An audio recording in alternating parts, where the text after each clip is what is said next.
Buenas tardes, buenas noches a todos chicos que nos están siguiendo por la transmisión de YouTube. Estamos ya en la ponencia número 6 de la Semana Internacional de Nefrología. En esta oportunidad tengo el agrado de presentar al ponente universitario Juan Carlos Urdaneta, el cual nos va a presentar el tema que es síndrome nefrítico. Entonces, Juan, ya puedes iniciar si deseas la presentación.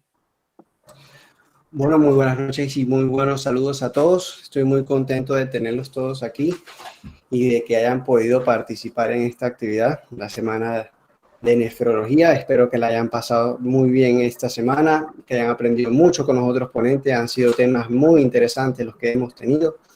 Y bueno, ya el día de hoy, en este momento, les voy a presentar el tema del síndrome nefrítico. Hablo un poco de mí, mi nombre es Juan Carlos Urdaneta nuevamente, me pueden encontrar en las redes a través del Instagram de El Dr. Juan.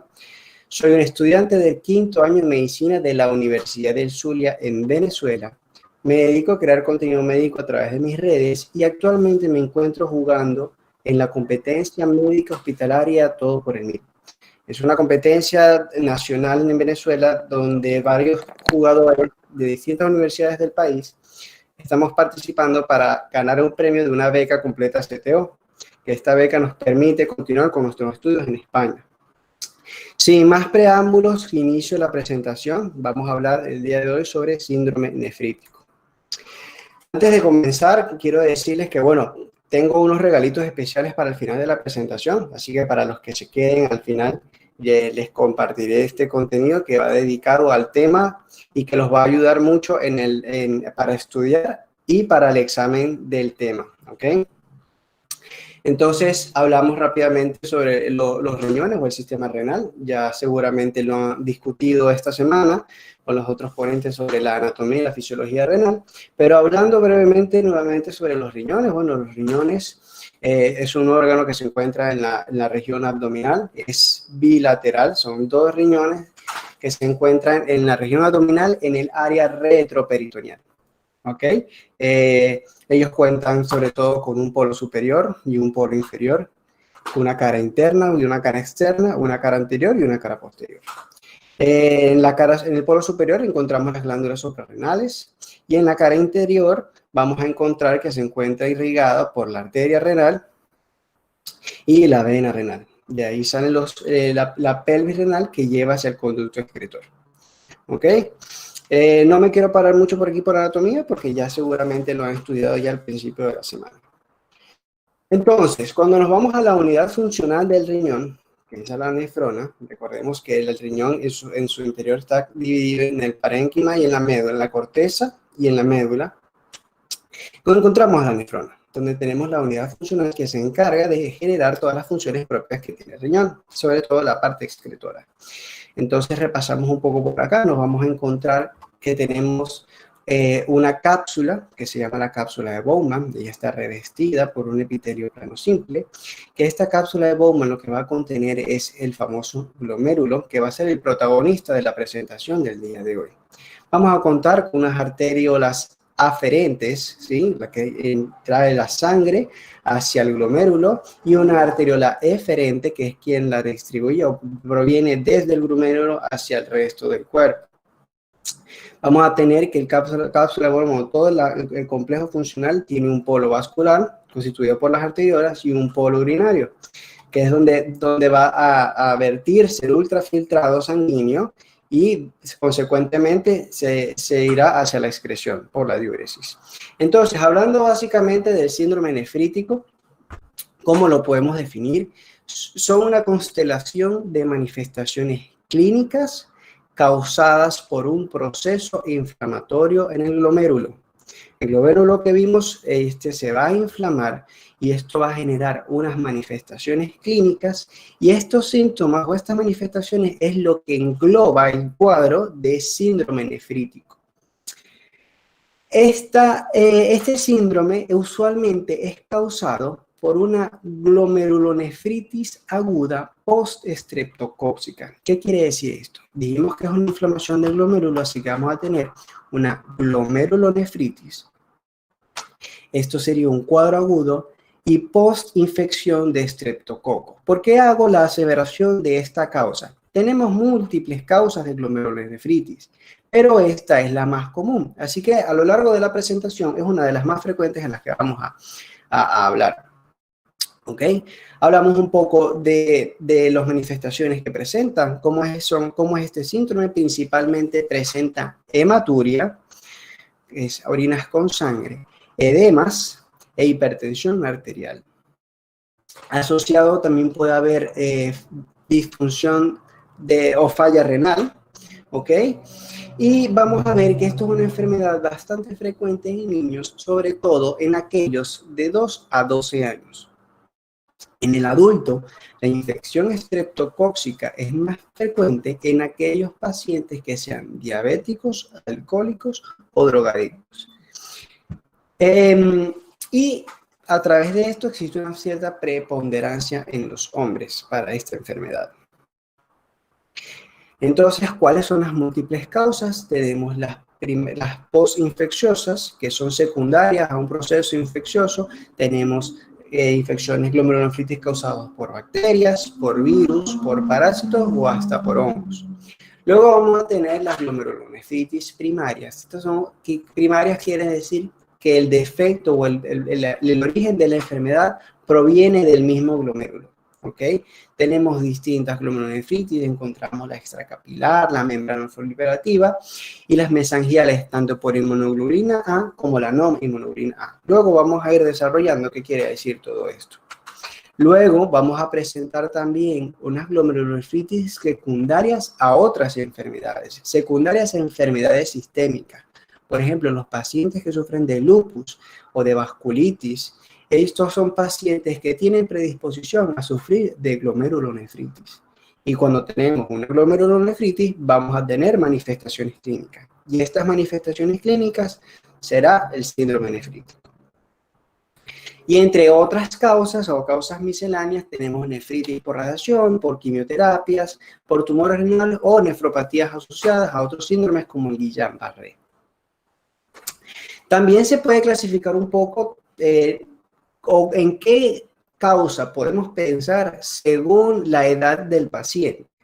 ¿Sí? Sin detenerme mucho por acá, podemos ver que dependiendo si el paciente tiene menos de 15 años, se encuentra entre los 15 y los 40 años, o ya presenta más de 40 años, ya podemos pensar en otro tipo de causas que son más frecuentes dependiendo de ese grupo etario.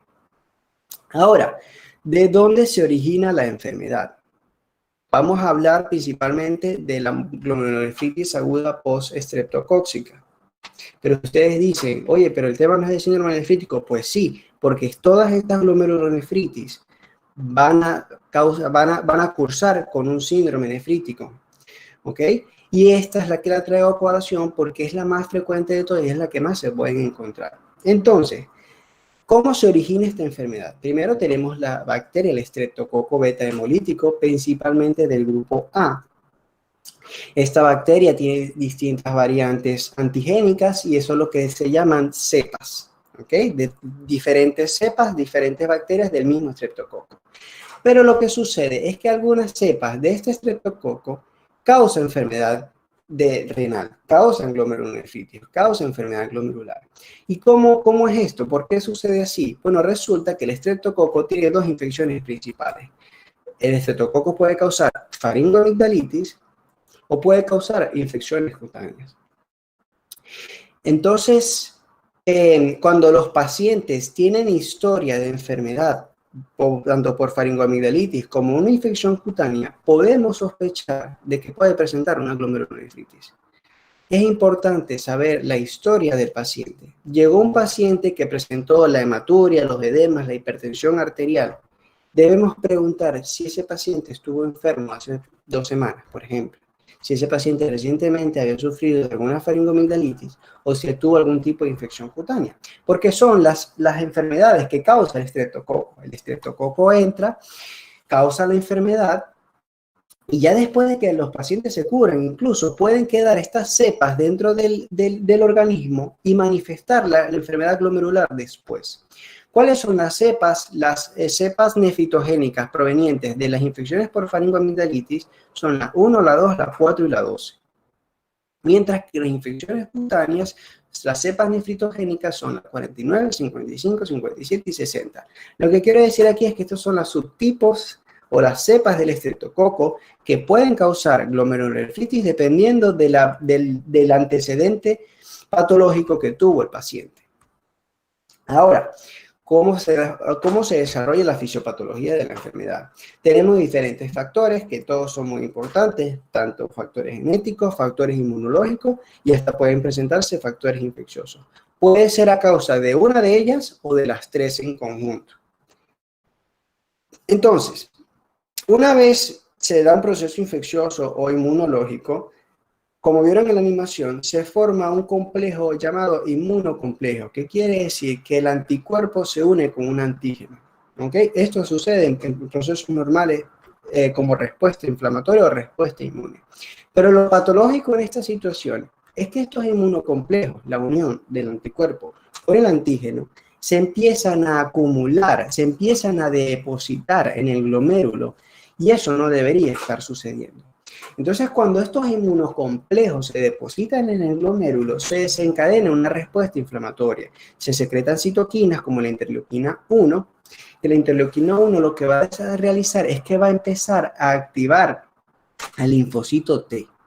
Cuando activa el linfocito T secreta la nueva citoquina que será la interleuquina 2, y esta interleuquina 2 genera una proliferación y activación de más linfocitos T. ¿Qué es lo que quiero decir? Que se está generando una respuesta inflamatoria en el glomérulo sin una enfermedad propia o primaria del glomérulo. En simultáneo, se empieza a desencadenar el sistema de complemento, que también es una cascada, que forma parte de la cascada inflamatoria de la respuesta inmunológica del organismo. Entonces, ¿qué es lo que sucede?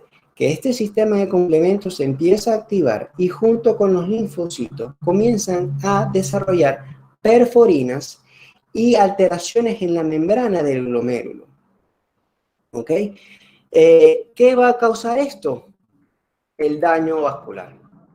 Toda esta explicación que me acabo de dar va a llevar a que el vaso sanguíneo glomerular empiece a lesionarse. Hay un daño endotelial causado por el propio sistema inmune del individuo, desencadenado por los inmunocomplejos. Entonces, ¿en qué se va a desarrollar este daño endotelial? En un daño vascular que va a presentar hematuria. Al mismo tiempo, como respuesta, va a haber una retención de sodio y agua por parte del riñón que va a predisponer a que se presente la hipertensión arterial. Vamos a tener una expansión de volumen por esta misma retención de sodio y agua que nos va a llevar a las manifestaciones de edema. Estos edemas pueden ser generales o pueden ser más que todo en los miembros inferiores. Ahora, ¿cuáles son las manifestaciones clínicas generales de un paciente con una glomerulonefritis aguda post-estreptocóxica? Vamos a tener síntomas generales, síntomas constitucionales como fiebre, astenia, adinamia, cefalea y pérdida de peso. Sin embargo, estos síntomas no son muy específicos. Vámonos a los síntomas específicos de la glomerulonefritis, que serían la hematuria, el edema, la hipertensión. En pacientes podemos encontrar en algunas ocasiones oliguria y retención nitrogenada. Estos pacientes pueden tener falla renal. Y cuando nosotros vemos que el paciente presenta oliguria, ya debemos sospechar de que hay un deterioro de la función renal. Ahora, aquí viene algo muy importante, que es la hematuria. Las orinas con sangre pueden tener múltiples causas. No toda hematuria quiere decir que hay una glomerulonefritis o hay un síndrome nefrítico, porque también hay hematurias ocasionadas por problemas que se encuentran fuera del glomérulo, como los problemas urológicos, prostáticos, etc. Entonces, ¿cómo puedo diferenciar una hematuria glomerular de una hematuria urológica? Con estas características. La hematuria glomerular se caracteriza mucho porque se cree que es como de color de té, es un color rojo oscuro, un color marrón, a diferencia de la urológica, que es una hematuria roja brillante.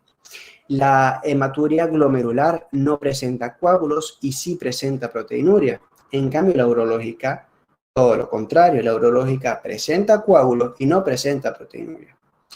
La forma de los eritrocitos o de los hematíes en la hematuria glomerular son dismórficos, mientras que en la urológica no hay cambios, son isomórficos. En la glomerular está asociado, como hemos dicho, sobre la hipertensión y el edema, mientras que en la urológica no. En una hematuria urológica vamos a presentar síntomas irritativos urinarios como la disuria. En la hematuria glomerular vamos a tener una función renal reducida porque tenemos un problema que se encuentra dentro del glomérulo, dentro de la unidad funcional del riñón, mientras que en la urológica no. La causa de la hematuria viene de fuera del glomérulo, así que no debe por qué estar comprometida la función renal.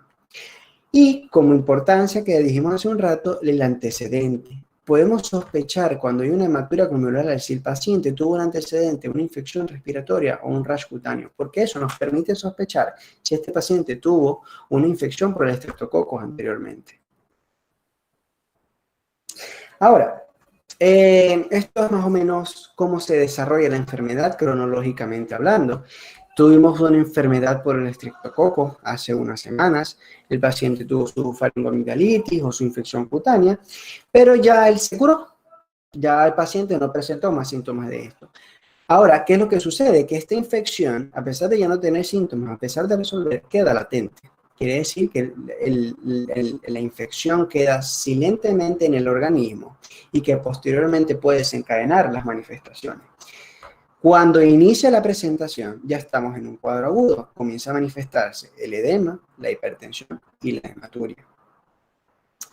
En este momento, que es el punto cero, donde se inicia la glomerulonefritis, vamos a ver que hay una disminución del sistema de complemento y ya es donde se empieza a manifestar los indicadores serológicos para el estreptococo.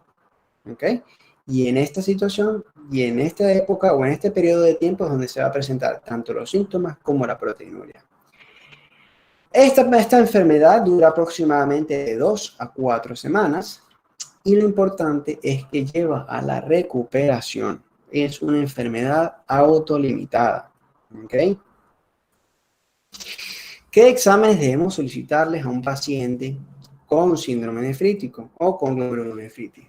Una prueba de función renal, importante, valorar junto con la química sanguínea, cómo está la creatinina, la hora, la diferencia de proporciones para ver si el riñón está funcionando correctamente y hay una adecuada depuración renal. Una hematología completa, siempre debemos pesquisar si la hematuria es muy abundante, que el paciente no pueda presentar una anemia secundaria a la hematuria. Y siempre los pacientes deben estarse acompañados con enzimas hepáticas y proteínas plasmáticas. En cuanto a exámenes serológicos, es más que todo para diagnosticar más específicamente la infección. Entonces, se puede detectar a través de los anticuerpos antiestreptococo, ¿sí? También podemos solicitar sistemas de complementos si estos se encuentran disminuidos, nos permite sospechar más aún una glomerulonefritis aguda postestreptocóxica.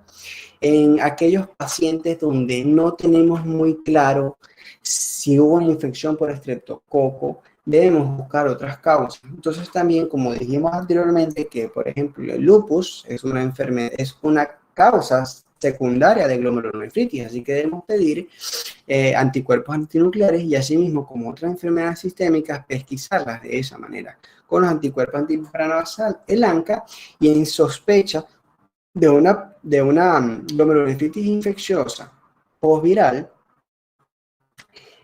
podemos solicitar serologías víricas.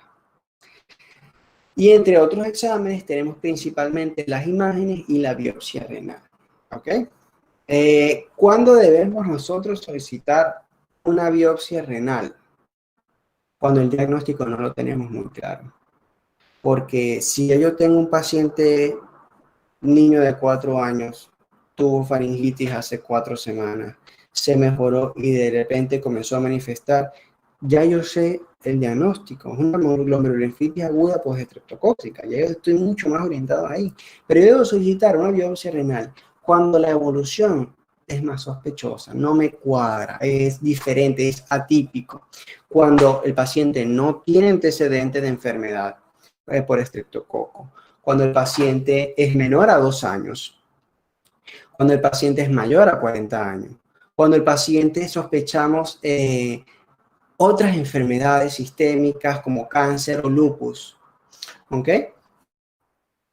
Y aquí es donde están las indicaciones. Cuando le coloco la biopsia renal, cuando la presentación es atípica, hay una falta de antecedente infeccioso. La insuficiencia renal es progresiva, es no esperado. Se asocia con un síndrome nefrótico persistente. Hay una ausencia de hipocomplementemia en etapa aguda. ¿Recuerdan lo que dijimos? El sistema de complemento disminuye. Eso es muy común que disminuya en las glomerulonefritis agudas post-estreptocóxica. Si esto no disminuye, quiere decir que debe ser alguna otra causa y debemos realizar una biopsia renal. Cuando hay signos de enfermedad sistémica como lupus, las edades como los mencionamos, si la hematuria es coincidente con el proceso infeccioso agudo sin periodo de latencia, quiere decir que junto con la faringoamigdalitis se empezó a dar la hematuria.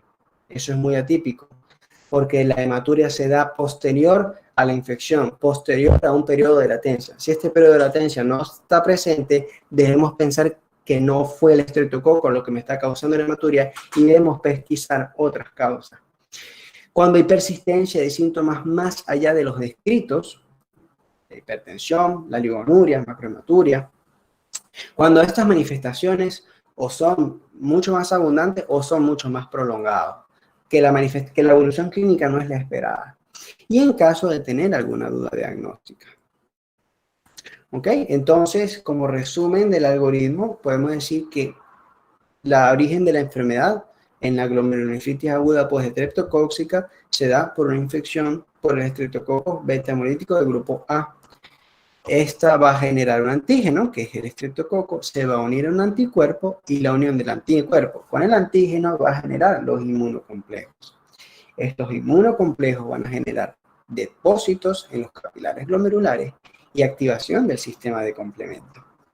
Estos depósitos van a disminuir la filtración glomerular, va a disminuir la excreción urinaria de sodio y va a generar una expansión del espacio extracelular. Ahora, si tuvimos una infección por estreptococo, ¿cómo lo sospechamos? Porque clínicamente el paciente anteriormente tuvo una faringoamigdalitis o una infección cutánea. Estos depósitos en los capilares glomerulares generan daño endotelial, genera disminución de la filtración glomerular y esto me va a resultar en una hematuria, en una proteinuria y en una oliguria.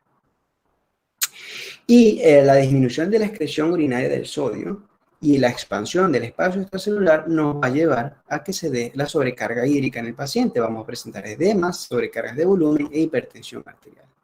¿Y cómo lo vamos a pesquisar?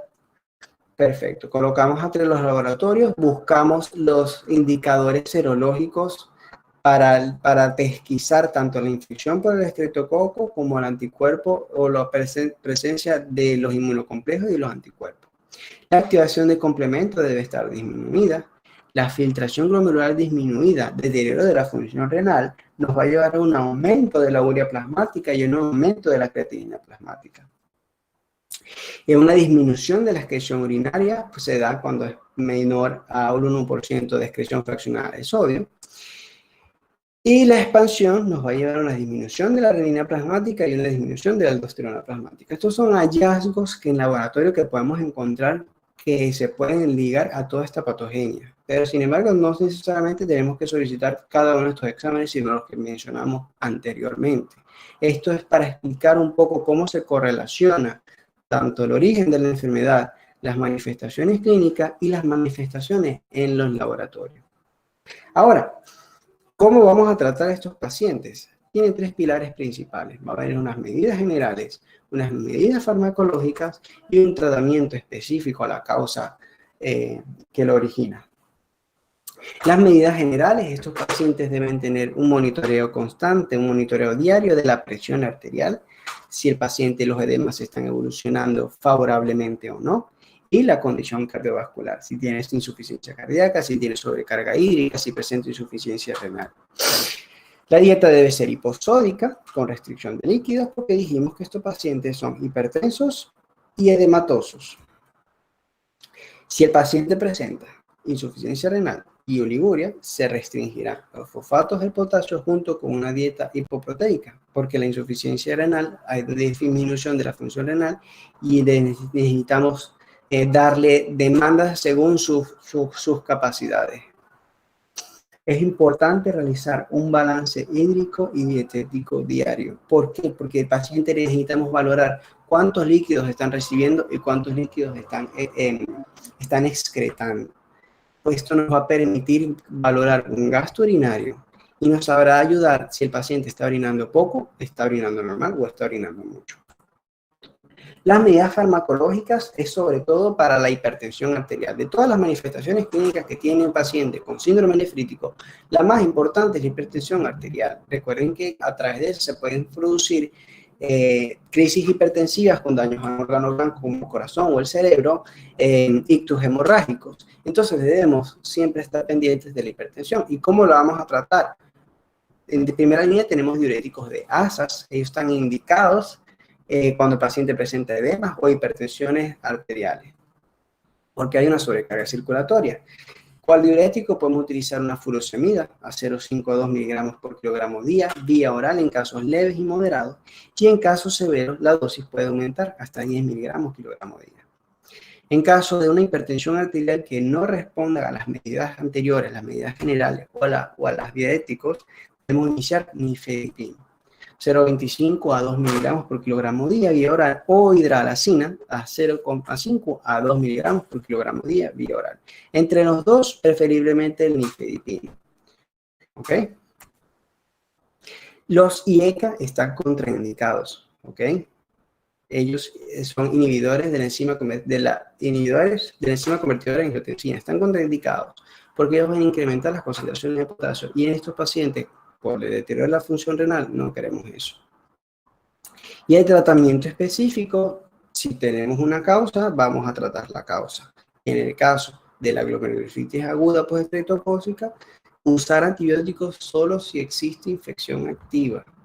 Si el paciente tuvo la faringoamigdalitis, le pudiste dar en ese momento sus antibióticos, pero si ya no tiene esos síntomas, ya no tiene una infección, no le damos antibióticos. Si solamente tiene el deterioro de la función renal o la hematuria y todo eso, ya estamos en síndrome nefrítico, ya no hay que darle antibióticos, ya la infección pasó, lo que quedó fueron los residuos inmunológicos de la infección. En el caso de una infección activa, podemos colocar penicilina besatínica de 600 a 1.200.000 unidades intramuscular en una dosis única. Si es paciente alérgico, podemos tratarlo con eritromicina de 125 a 250 miligramos vía oral durante 10 días. Y aquí podemos ver las diferencias principales entre los dos síndromes. ¿Ok? Entonces tenemos un síndrome nefrítico, principalmente una inflamación del glomérulo. ¿Ok? Esto va a estar asociado a una hipertensión arterial, a una orina de color de cola o color de té, que nos va a sugerir la hematuria, y esta inflamación va a llevar a una disminución de la función renal, que sería la oliguria. ¿Ok? Entre las glomerulonefritis primarias que hablamos de allá arriba, están hablando de la nefropatía por inmunoglobulina A. ¿Qué quiere decir esto?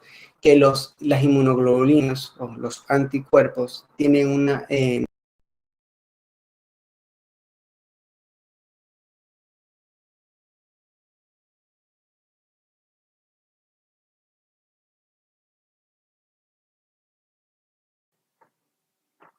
Chicos, disculpen en este momento un pequeño inconveniente con la señal. Enseguida continuamos.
Ya, ok, ya.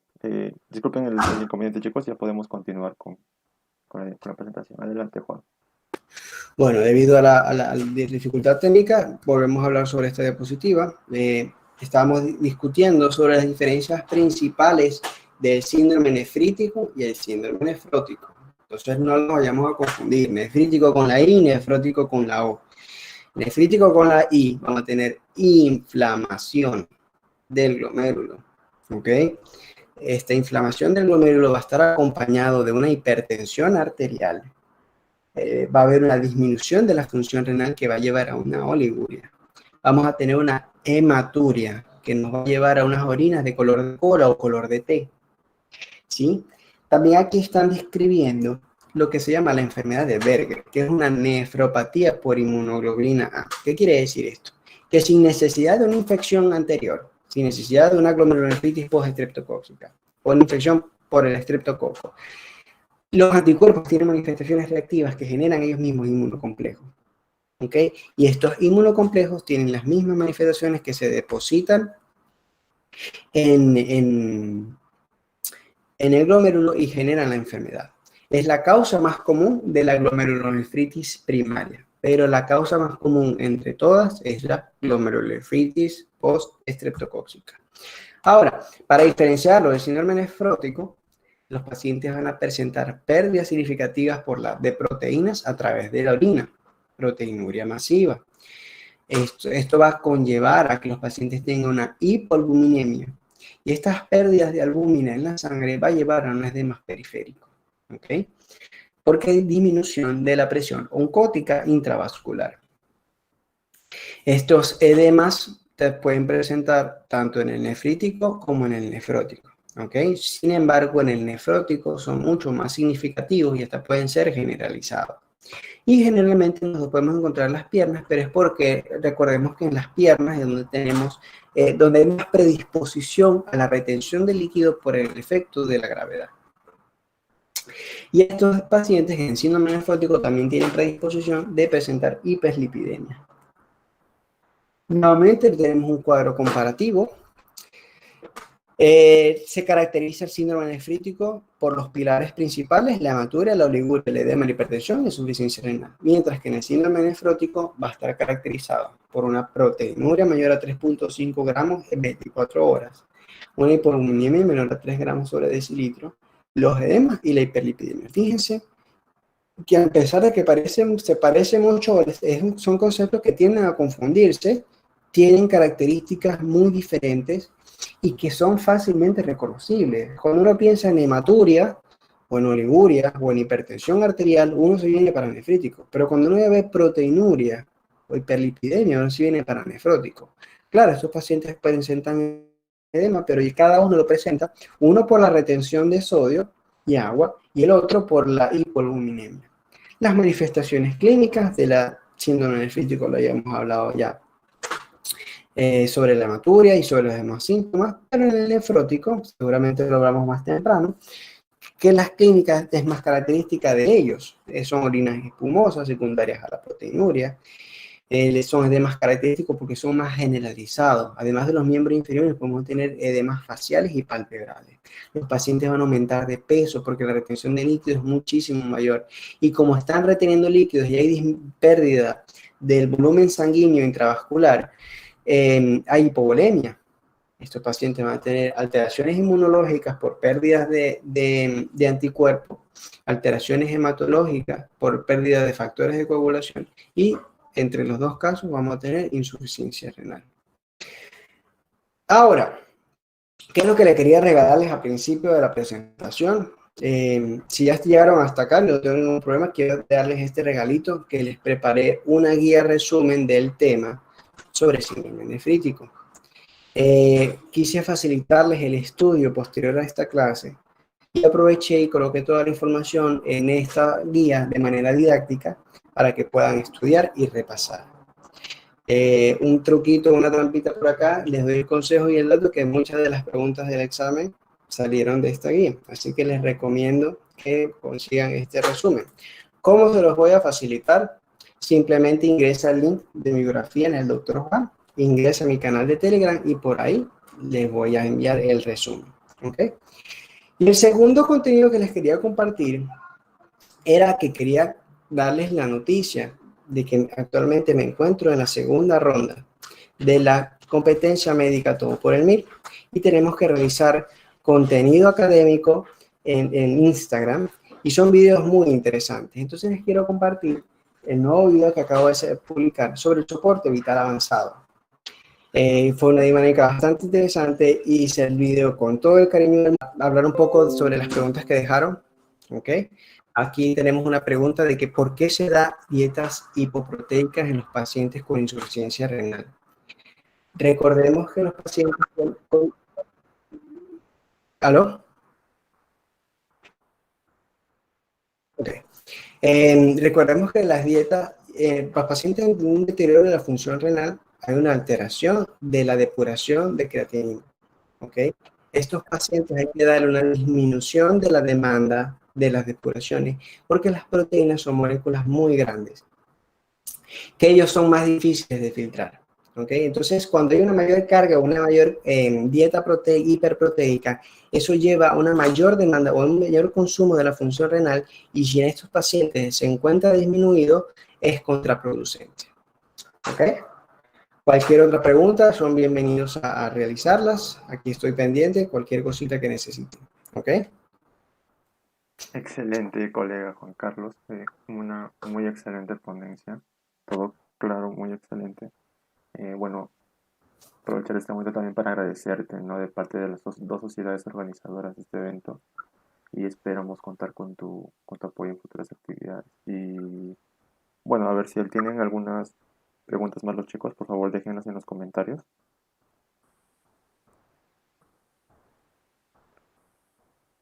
Ahora vamos leyendo desde dónde nos siguen. Tenemos buenas noches desde Ecuador, desde Paraguay, de Venezuela.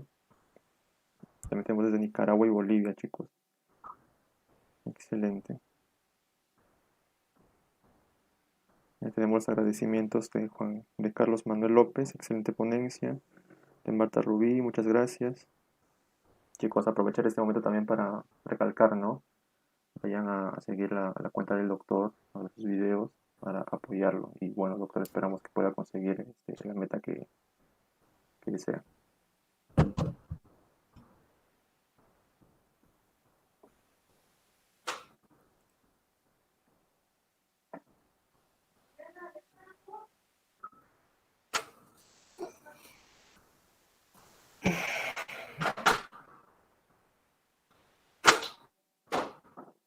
Ahí dice Carla Galvez. Buenas noches desde Chile, ya estamos en el Telegram. Buenísimo, ya les voy a enviar el resumen de la clase. ¿Ok? Con mucho gusto. Excelente.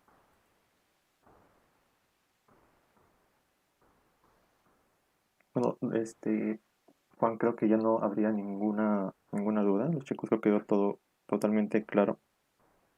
Si tuvieras algún comentario final para nuestros oyentes. Bueno, muchachos, agradecidos por tenerlos por acá. Espero que hayan disfrutado la presentación. Siempre bienvenidos sus comentarios y sus opiniones. ¿Qué les pareció la clase? ¿Les quedó muy claro el tema? ¿Les pareció sencillo? ¿Les costó? Hay cositas que todavía que quisieran como aprender un poquito más. Ya saben que aquí estoy a toda mi disposición. Pueden escribirme a través de mis redes que puedo responderles todas las preguntas o los comentarios que tengan y que necesiten. ¿Ok? Así que bueno, felicitaciones a ustedes por tenerlos acá y por siempre buscar aprender más, siempre querer crecer, querer nutrirse y querer llevar sus conocimientos un paso más adelante. Y cada una de estas actividades que ustedes realizan, cada granito de arena que colocan el día de hoy participando en estas actividades es lo que los va a llevar un paso adelante en un futuro. Así que los felicito a ustedes por presentarse en esta presentación. Así que me despido con ustedes y muchas gracias. Muchas gracias, Juan. Bueno, chicos, bueno, para irles dando ya las indicaciones finales de este tercer día de la Semana Internacional de la Nefrología, voy a pasar a mandarles el link del quiz de hoy del test con las 10 preguntas sobre esta ponencia. Si me esperan un pequeño momentito, no olviden que es muy importante cambiarse el nombre antes de ingresar.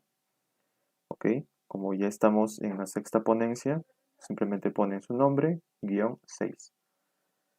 Ok chicos, entonces voy a ir dejando el link del quizzes aquí por el chat de YouTube.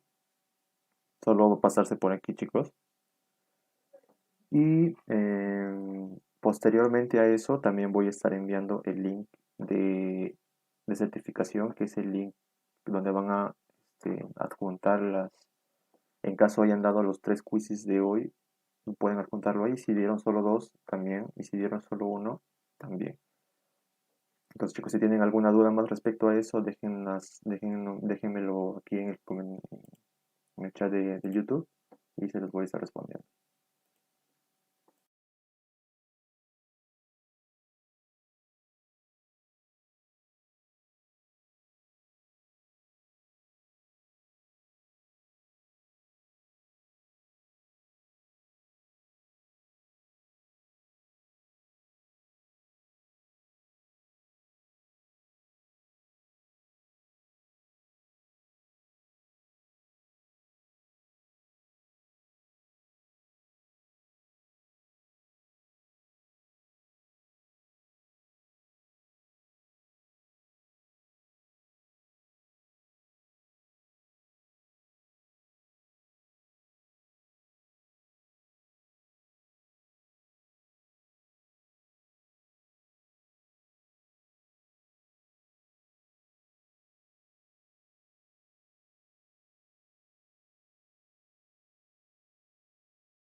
Ok chicos, ok.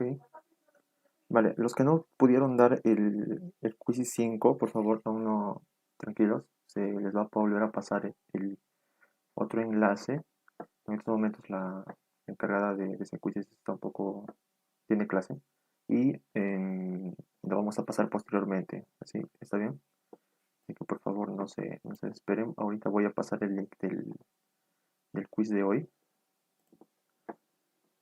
Solo denme un minutito más, por favor.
Ok, chicos, ya acabo de dejar el link del quizzes de esta ponencia del síndrome nefrítico. Les pido que esperen un momento, un poco más de tiempo para que podamos habilitar nuevamente el link del quizzes número, mm, del número 5. Pero por el momento, por favor, vayan llenando, que es vayan accediendo a este link del quizzes número 6.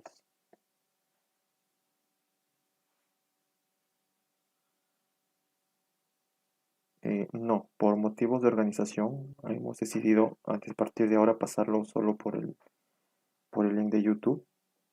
Así que sería que ustedes se copien y peguen este link en sus buscadores.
A ver, chicos, creo que había un inconveniente, no se llegó a pasar el link, no sé por qué.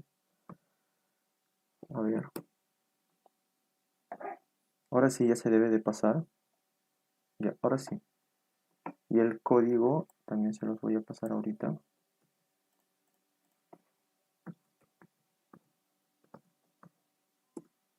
Vale.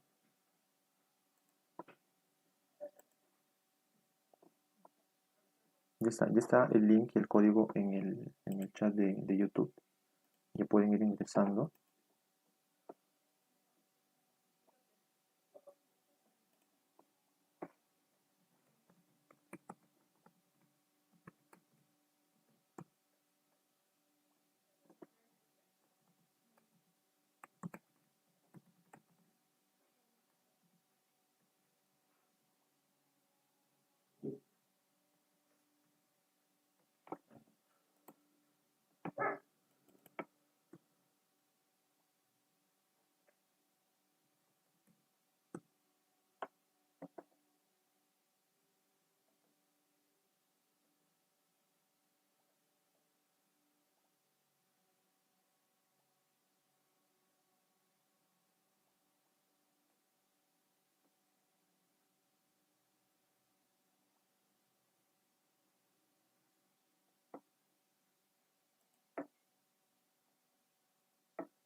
Se coloca el número 6, chicos. Este síndrome nefrítico es la ponencia número 6. Guión 6.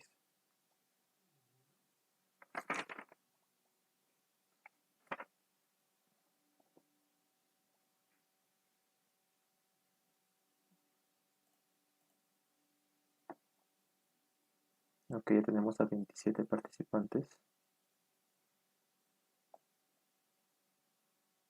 Ok, ya están casi la mayoría, chicos. Les voy a dar inicio y no se preocupen. Los demás pueden ingresar aunque se haya dado inicio ya al quiz para que no se asusten.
Chicos, los links del quizzes a partir de ahora se va a enviar solo por la transmisión. Justo al finalizar la transmisión, por motivos de los organizadores, han tomado esa decisión.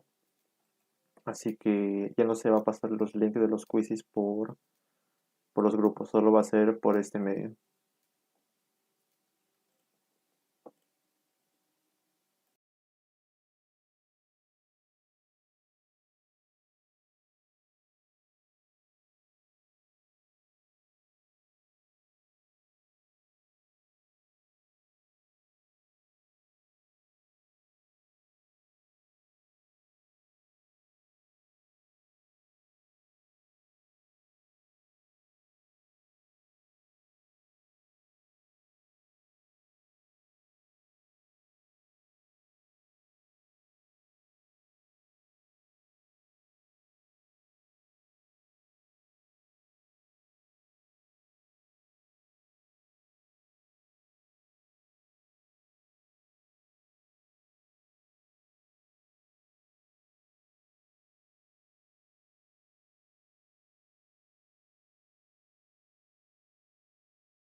Chicos, el link de certificación lo vamos a pasar en unos momentos todavía. Estamos esperando que terminen de resolver el último quiz para poder pasarlo.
Chicos, para los que estaban preguntando sobre el link del, del quizzes del síndrome nefrótico, acabamos de habilitar un nuevo enlace para que puedan dar los que no pudieron en la anterior ponencia, porque fueron ponencias muy seguidas y hemos habilitado otro link para que puedan dar el quizzes de la ponencia anterior. Esa sí le estamos pasando por los grupos de WhatsApp y Telegram. El link de asistencia, el link donde van a juntar todas las capturas, se va a pasar en breve, chicos. Vamos, esperen un momento. En los grupos, ya no por ahí.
Chicos, para que puedan aprobar el quiz es necesario que tengan más de 6 preguntas correctas. ¿Ok? Solo tiene que ser mayor a 6. O 6 o mayor a 6.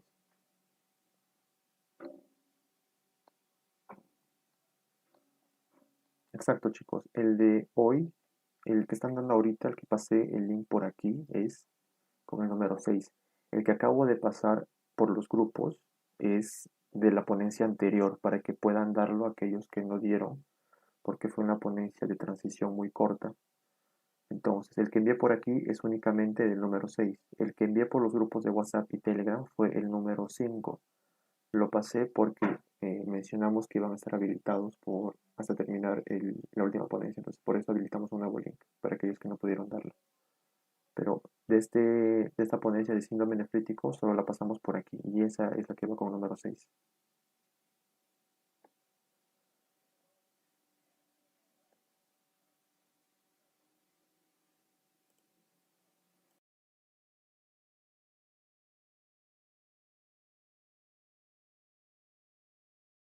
Bueno, chicos, eso sería todo.